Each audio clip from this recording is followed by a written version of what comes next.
Welcome back to the podcast. We are here on November 18th, the night before a nice big. This is the second occasion that these two teams are going at it.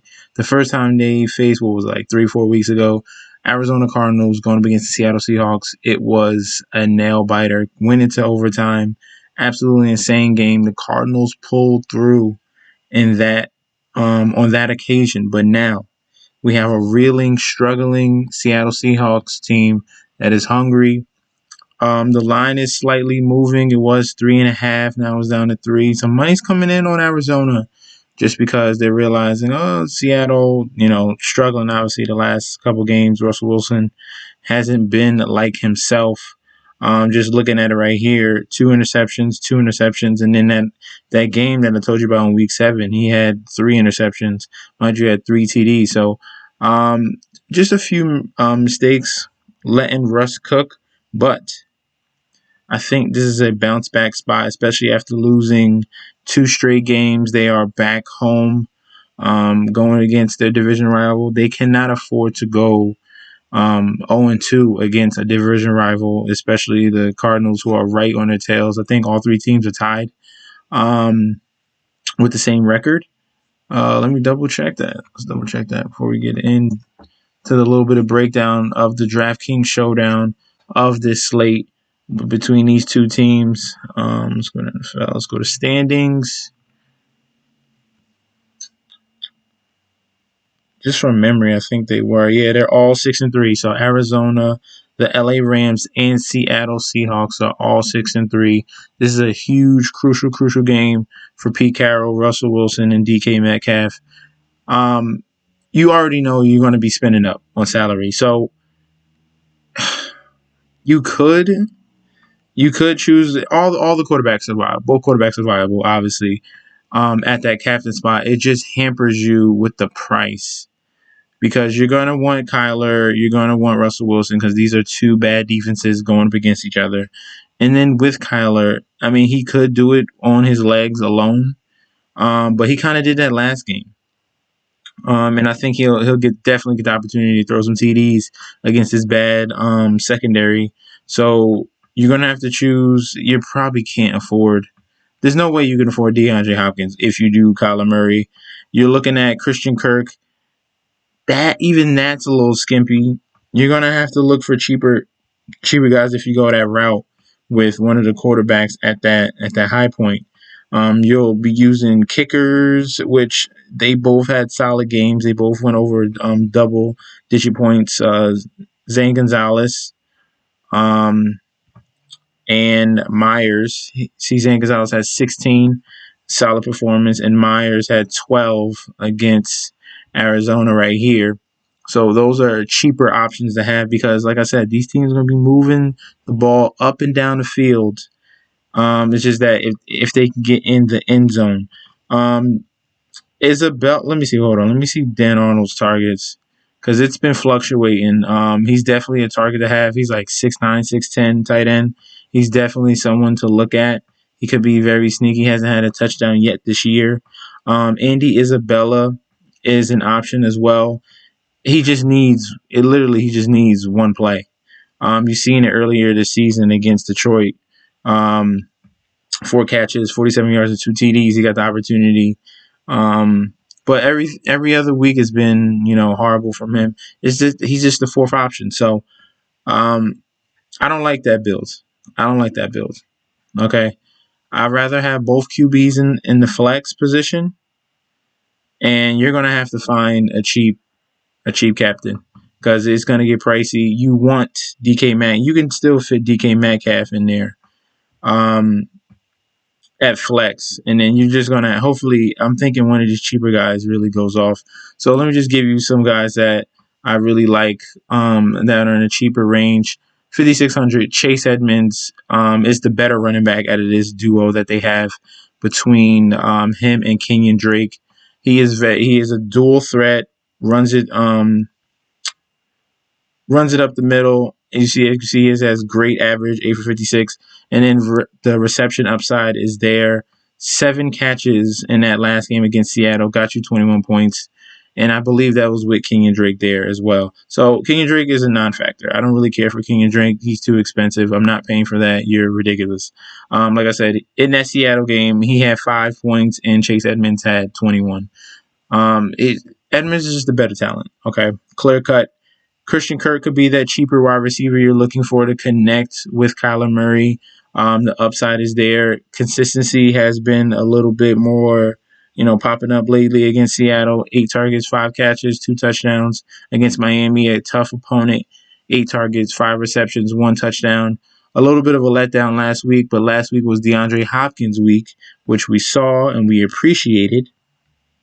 But it's looking like you're going to need a cheaper option. And I don't know why he has this like good game, bad game, good game, bad game, good game, bad game thing going on. That's if you're like a little superstitious and looking at, patterns. Another cheaper option to have on the Seattle side. I got 2 options. Carlos Hyde, if Chris Carson is ruled out, Carlos Hyde is going to be the workhorse back, even though they have, Alex Collins and DJ Dallas and a plethora of options on that running back. Seeing Hyde is going to be the lead carrier. Every time he's been healthy, he's been, getting the majority of the work. Last time against Arizona, 15 carries, 68 yards, and a TD. Got some reception work. I would rather choose him. And a guy I really, really like, if I'm pairing, this might be one of my favorite. This could be a captain option right here. Okay. David Moore, cheap option to have so you can fit in, your 2 quarterbacks. You get your elite wide receiver. You can fit in David Moore at the captain spot. He's cheap enough, and he has been getting work lately. Tyler Lockett is questionable. He might not be 100%. He could be a decoy, allowing David Moore to roam free in the middle as that third option for the offense. And as you can see, 6 targets, 4 receptions, 71 yards, a touchdown. Got another touchdown against San Francisco. He's been consistent. 18 points against Miami, 13 against New England. That's what you might need in this type of format with so many expensive, explosive talents on both sides. I told you about. I don't really care about Alan Collins. Greg Olsen is not really a factor. I spoke about Dan Arnold. Defenses, I'm staying away from. I definitely don't trust the Seahawks, and then the Cardinals. I'm not going to go against Russell Wilson at home. He should get cooking, get back on the right track. Disley was kind of a hot option last week. No, not last. It wasn't Disley. I'm tripping. Where is it? It was Jacob Hollister.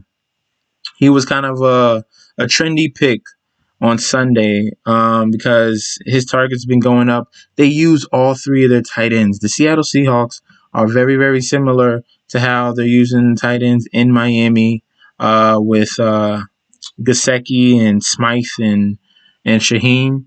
So you really got to get lucky with that one, trying to figure that one out. Good luck.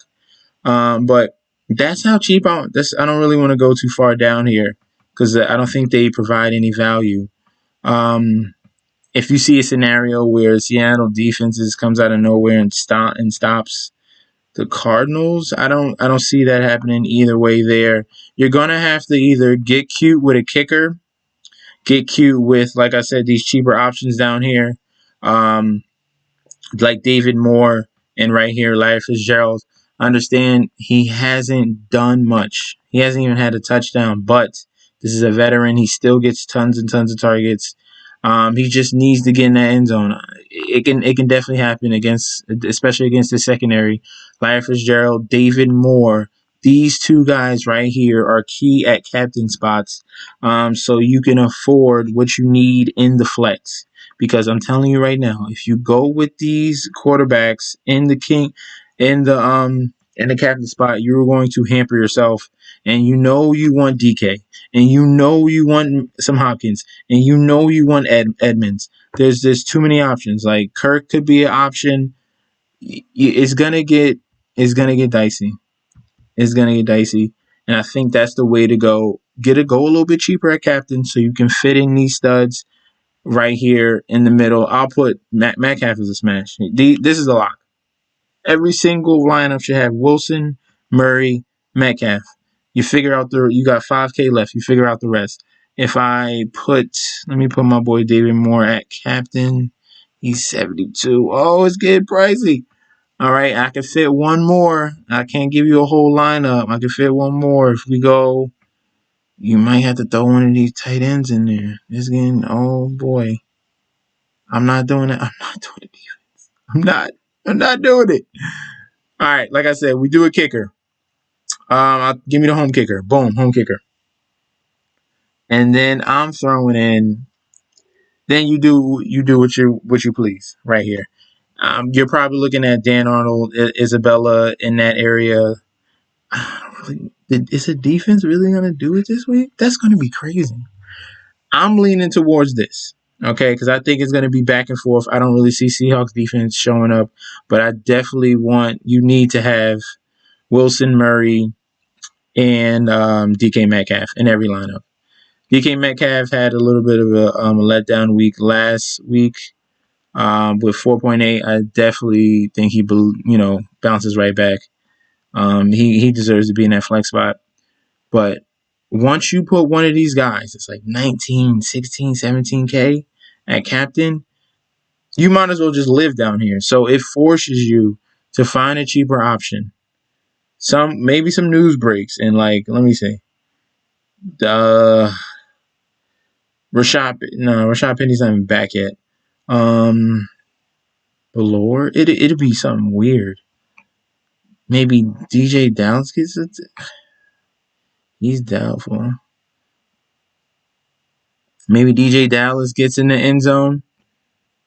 That would be really, really crazy. You can go, like I said, Hollister was an option the other week prior with the 7 targets. He could be sneaky to go for, but you're going to need to force the expensive guys in the flex. I believe so. So thank you guys for tuning in. I appreciate you for, listening to my ideas. I think this should be able to work. If you feel like you got any other ideas, please comment below. All right. That's why I got that thing right at the bottom. Like, comment, subscribe. Make sure you comment. I want feedback from you guys. I'm still putting out this content. I'll be back with another video tomorrow. I got to get that UFC in. I got to break down the video. That's going to take some time. We'll see. But don't forget to follow me on Instagram and Twitter. I'm going to say it one more time. Subscribe to the channel. We're almost at 200. We're almost there. It's been like a month and a half, and I've been preaching that we're going to get to 200. And we really might get to 200. And then we get to 3. And then we get to 4. And after that, stuff should be rolling, okay? The stuff should be rolling. So the monetization, soon to be. It's going to happen. You got to speak it into existence. It's going to happen. Thank you guys for tuning in, and peace out.